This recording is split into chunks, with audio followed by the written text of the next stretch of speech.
आपने टाइटल हमारा देख लिया है। हम बात कर रहे हैं कि साढ़े साती मेष राशि के लिए वरदान साबित होगी या फिर अभिशाप। क्योंकि ये इसलिए आज का जो चैप्टर महत्वपूर्ण है वो इसलिए भी है क्योंकि इसको लेके लोगों के मन में एक भय रहता है कि साढ़े साती प्रतिकूल वातावरण को ही लेके आएगा, जबकि ऐसा बिल्कुल भी नहीं है। साढ़े साती के शुभ और अशुभ परिणाम किस प्रकार से हम लोग देखेंगे, खासकर 2026 किस प्रकार से क्या संभावनाओं को लेकर के आ रहा है, हम उसको समझेंगे। बोर्ड आपके सामने है, मेष राशि का ये चार्ट मैंने यहां पर तैयार किया है। आप सोच रहे हैं कि इसमें मैंने ग्रहों को सारा नहीं दर्शाया, जबकि इसमें 4 ग्रह ही मैंने इसमें लिखे हुए हैं। और उसके पीछे कारण ये भी है क्योंकि शनि, राहु, केतु ये लंबे समय में ट्रांजिट होते हैं, जबकि आपका बृहस्पति भी लगभग साल भर के अंदर जो है एक स्थान परिवर्तन करता है। लेकिन अभी अतिचारी होने के कारण से यह 3 राशियों में गोचर करेगा 2026 के अंदर। तो किस प्रकार की व्यवस्थाओं को लेकर के ये आ रहा है, इस पर हमारी चर्चा रहेगी। मैंने यहां पर मेष लिखा है, साथ में 1 लिखा है। जब हम कुंडली में किसी भी अंक को देखते हैं तो वो राशि ही कहलाती है, लेकिन यहां पर आप इसको मेष लग्न वाले और मेष राशि वाले, यानी लगन चार्ट में जिनका यहां पर मेष लिखा हुआ वो भी इसको समझे, और जिनकी राशि जहां पर अगर एक अक्षर कहीं भी है और उसमें चंद्रमा है तो उनकी मेष राशि बनती है। और अगर आपके लगन में, लगन चार्ट के अंदर फर्स्ट हाउस में 1 लिखा हुआ है तो ये आपका लगन हुआ। तो इस प्रकार से आप इसको समझिए। सबसे पहले हम देखेंगे कि शनि आपके द्वादश में जा रहे हैं, साढ़े साती मेष राशि वालों को ले है। लेकिन साढ़े साती का ये फर्स्ट फेस आपको अभी झेलना पड़ रहा है। साढ़े साती जीवन काल में लगभग 2 से या 3 बार, लगभग 2 से 3 बार हर व्यक्ति को लगभग उनके जीवन में आती है।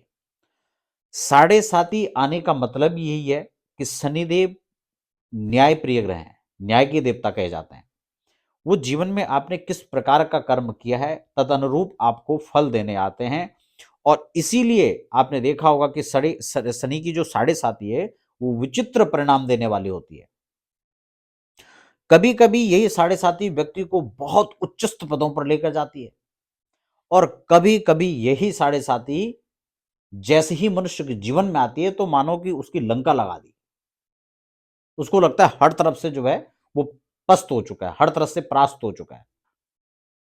तो ये भिन्न भिन्न परिणाम कैसे जीवन में देखे जाते हैं, और ये अच्छा होगा या खराब होगा इसको समझे कैसे, ये सबसे महत्वपूर्ण चीज है। क्योंकि साढ़े साती केवल आपको डुबाने नहीं, आपको तारने भी आती है। साढ़े साती एक समुद्र है, और निश्चित रूप से इस समुद्र में व्यक्ति तैरता भी है और डूबता भी है, दोनों काम होते हैं। पार भी होता है, अगर पार होता है तो उस छोर पहुंच जाता है, अपनी मंजिल को प्राप्त कर लेता है। और अगर बीच में ही डूब जाता है तो फिर जीवन लीला समाप्त हो जाती है, फिर बचने का कोई चांस नहीं है यहाँ पर। तो इसीलिए जो साढ़े साती का दौर है वो व्यक्ति के जीवन काल में जब भी आती है, या तो सुनामी की तरह वो सब ले जा लेती है, या फिर वो सब कुछ दे के आती है। तो मेष राशि वाले और मेष लगन वाले इस बात को समझेंगे।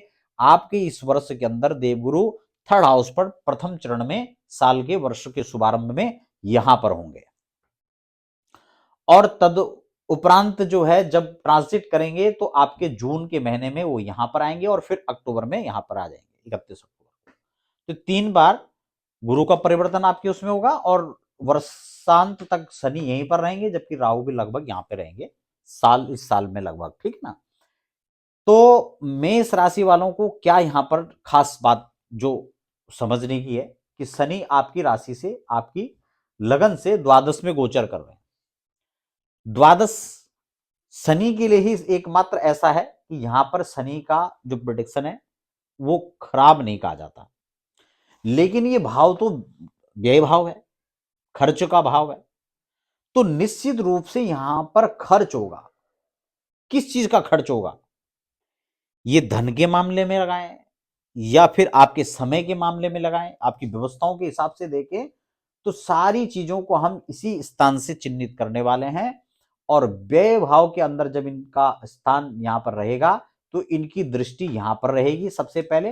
शनि की दृष्टि पड़ेगी आपके सेकंड हाउस पर, तीसरी दृष्टि, और उसके बाद सातवीं दृष्टि कहां पड़ेगी, 2 3 4 5 6 7, सातवीं दृष्टि आपकी यहां पर पड़ेगी। और एक और दृष्टि जो शनि को प्राप्त है वो कौन सी है, 8 9 10। तो इसमें 3 7 और 10, ये 3 स्थान शनि जहां बैठता है वहां से 3 स्थानों को देखता है। जबकि देवगुरु 7वें घर को तो सब देखते हैं, अपने से 7वें स्थान पर सारे ग्रह देखते हैं। जबकि बृहस्पति को 5वीं और 9वीं दृष्टि अतिरिक्त तो मिली हुई है, शनि को तीसरी और 10वीं दृष्टि अतिरिक्त तो प्राप्त है। कॉन्सेप्ट क्लियर हो गया। तो जिस समय शनि द्वादश में है, आप अपने समय को खर्च करेंगे, आप अपने धन को खर्च करेंगे। लेकिन खर्च कर मतलब यह नहीं होता कि खर्च करके आपने समाप्त कर दिया। खर्चा दो तरह से होता है। एक खर्च तो आप वो करते हैं कि जब आप अपने समय का हो या धन का हो या अपने स्वास्थ्य का हो, आप उसको बिल्कुल सही जगह लगा रहे हैं। हालांकि खर्च तो हो रहा है, आपने 100 रुपये खर्च कर दिया, लेकिन 100 रुपया आपने जो खर्च किया है वो गलत जगह में किया है या सही जगह में किया है, ये महत्वपूर्ण चीज है। आपने 2 लाख रुपए लगा दिए, 10 लाख रुपए लगा दिए, लेकिन आपने एक प्लॉट पर वो खर्चा किया है, एक आपने इन्वेस्ट कर दिया वहां पर, तो स्वाभाविक है ये हर साल आपको कुछ ना कुछ देगा, हर महीने आपको देगा। आपका प्लॉट पड़ा हुआ है, 6 महीने के बाद पता लगा आज आपने 10,000 की कीमत पे खरीदा, कल ये 15 के रेट पे हो गया, 10 की 11 का हो गया, 12 का हो गया, तो आपका बढ़ गया ना पैसा। लेकिन वही चीज आपने इसे गलत तरह से इस्तेमाल किया तो वो आपको वो पैसा वहीं पर खत्म हो जाएगा। मान लो ये यहां पर द्वादश में है, मान लो कि ये कहीं आपने खान पान पर गलत तरीके से पैसे उड़ा लिए, कहीं आपने अपने मित्रों के साथ में आप कहीं पार्टी करने लगे, रात डीजे बज रहे हैं, अनाप शनाप आप खर्च कर रहे हैं, वहां ड्रिंक कर दिया, पार्टी में कुछ और अनाप शनाप कर दिया, पता लगे पुलिस आ गई, धर दबोचे, आप पे पेनल्टी पड़ गई, तो जो खर्च आपने किया उसके अतिरिक्त भी आपको तत्काल उसका जो परिणाम था वो आपको तत्काल मिल गया। लेकिन अक्सर क्या होता है कि शनि की इस पीरियड में जब ये द्वादश में होता है, ये खर्चे तो करवाता है, अनाप शनाप खर्चे कराता है। शनि की 7.5 प्रथम चरण में कष्टकारी बहुत ज्यादा नहीं होता है। अक्सर ये आपको पहले चरण में देने का काम करता है, आपको अच्छा आपके तदनुरूप माहौल मिलेगा। आपको जो है खान पान का शौक है तो आपको वो देने लगा, आपको यात्रा करने का शौक है आपको वो देने लगा, आपको जो चीज चाहिए वो प्रथम प्रहर में प्रथम चरण में आपको मिल रहा है। आपको लग रहा है बहुत अच्छा चल रहा है, हमारे लिए तो 7.5 बहुत अच्छा है।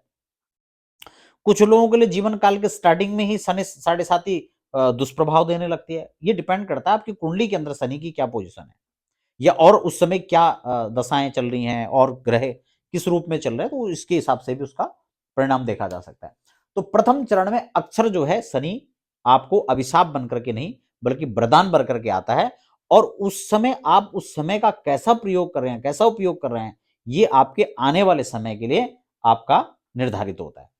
अगर आपने उस दौरान अच्छे काम किए, आपने किसी के परिश्रम का उसको धन नहीं मारा, आपने कोई गलत काम नहीं किया, आपने अपने समय का उपयोग अच्छा किया, आपने अपना धन का उपयोग अच्छा किया, आपने अपना मन का उपयोग अच्छा किया, तो निश्चित रूप से जो इनकी धन भाव पर दृष्टि पड़ रही है ये अब कुदृष्टि नहीं पड़ेगी। उसके बाद ये यहां से यहां पहुंचेंगे और तब सेकंड आपका जो है ये ढैया स्टार्ट होगी। आप समझ रहे हैं? और तब इसकी दृष्टि यहां परिश्रम पड़ जाएगी, तो आपके धन भाव को यहां से क्लियर हरी झंडी मिल जाएगी, तो आपका ये भाव और ये भाव दोनों सुरक्षित हो जाता है। और जब फिर ये यहां से भी परिवर्तन करके यहां आते हैं, तब इन शनि की दृष्टि आपके यहां से और यहां से खत्म होकर यहां आ जाती है, आपके सुख का भाव हरी झंडी मिल जाती है, क्लियर हो जाता है। तो ये यहां पर जो है इसको खास बात समझने की है, ठीक है ना। तो शनि फिलहाल जब यहां पर रहेंगे तो इनकी दृष्टि यहां रहेगी, सष्टम भाव पर रहेगी, भाग्य भाव पर रहेगी, भाग्य मिला जुला असर करेगा और ज्यादा अच्छा फल रहेगा, क्योंकि देवगुरु की अनुकूल दृष्टि फिलहाल मेष राशि के भाग्य भाव पर पड़ रही है। तो 2026 इस मायने में भी विशेष रहेगा क्योंकि देवगुरु की अमृतमय दृष्टि यहां पड़ रही है, इसलिए शनि का प्रभाव भाग्य भाव पर नगण्य हो जाता है। क्लियर हो गया? तो मेष राशि के लिए कैसे वरदान साबित हो सकती है, हम इस विषय पर चर्चा कर रहे हैं। उसके बाद हम देखेंगे कि जब 4 जून को ये परिवर्तन होगा, कर्क राशि पर आ जाएंगे, तो यानी कि यहां पर आ जाएंगे 4th हाउस में, तो इनकी दृष्टि यहां पड़ेगी। अभी वर्तमान साल के शुभारंभ में इनकी दृष्टि सप्तम भाव पर, नवम भाव पर और भाग्य भाव पर पड़ेगी। ये तीनों दृष्टियां इनकम भाव पर पड़ेगी, तो इनकम के स्रोत अच्छे बढ़ेंगे। राहु यहां ऑलरेडी पड़ा हुआ है, ये और इसको बल प्रदान करेगा, और राहु की शुभता, बृहस्पति की दृष्टि यहां पड़ने से राहु भी शुभ फल देगा। एकादश में मल्टीपल इनकम के स्रोत बनने वाले हैं मेष राशि के लिए। हो सकता है विदेश से मिलजुल करके उनके कुछ जोड़ तोड़ से यहां पर उनको अच्छा सहयोग मिल सकता है, उनके विदेश जाने के चांस बन सकते हैं, क्योंकि शनि यहां पर है, राहु यहां पर है, तो ये इनकम के स्रोत को बढ़ाएगा। किस रूप में बढ़ सकता है वो यहां पर देखने लायक होगा। यहां पर शेयर, लॉटरी, सट्टा, इन सब से भी धन आने की योग बनते हैं, ठीक है ना। षष्ठम भाव पर गुरु की दृष्टि रहेगी, आप ऋण, रोग, रिपो इनसे मुक्त हो सकते हैं। आपने कोई बड़ा कर्जा लिया हुआ है, आप उसको चुकता करने का विचार करें, उसके लिए आप तैयारी करें। कोई न्याय में कोई न्याय प्रक्रिया कोई चल रही थी, अदालतों के चक्कर आपके लग रहे हैं, तो उससे आप मुक्त हो सकते हैं। तो ये प्रथम प्रहर में आप इन चीजों के लिए प्रयास करें, आप यहां से निकल सकते हैं। शादी जिन लोगों की नहीं हुई है, तो वो 4 जून से पहले, यानी जून में जून से पहले